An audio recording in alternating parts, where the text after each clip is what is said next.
గౌతమ్ అయితే ఆరాధ్యని తనతో పాటు వాళ్ళ ఇంటికి తీసుకువెళ్తాడు. ఇక గౌతమ్ గుమ్మం మీద ముందు నిలబడి రా మళ్ళీ అని అంటూ ఉంటాడు. ఇంతలో అక్కడ ఉన్న కౌసల్య గౌతమ్ ఎవరిని తీసుకువచ్చాడని చెప్పి చూస్తూ ఉంటుంది. ఇక మళ్ళీ గౌతమ్ వాళ్ళిద్దరూ అక్కడ అలా ఉండగా అక్కడ ఉన్న కౌసల్య అయితే చాలా హ్యాపీగా ఫీల్ అవుతూ ఉంటుంది. ఇక వాళ్ళిద్దరికీ కూడా హారతి ఇచ్చి లోపలికి తీసుకురావడానికి హారతి పట్టుకుని వెళ్తుంది.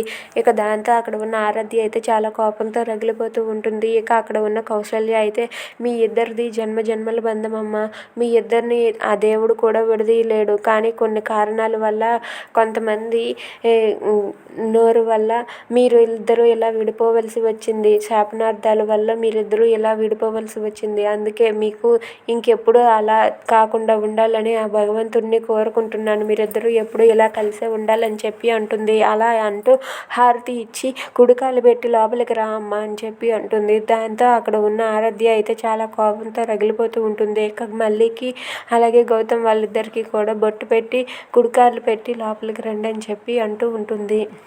If you like this video, please like, share and subscribe. Thanks for watching.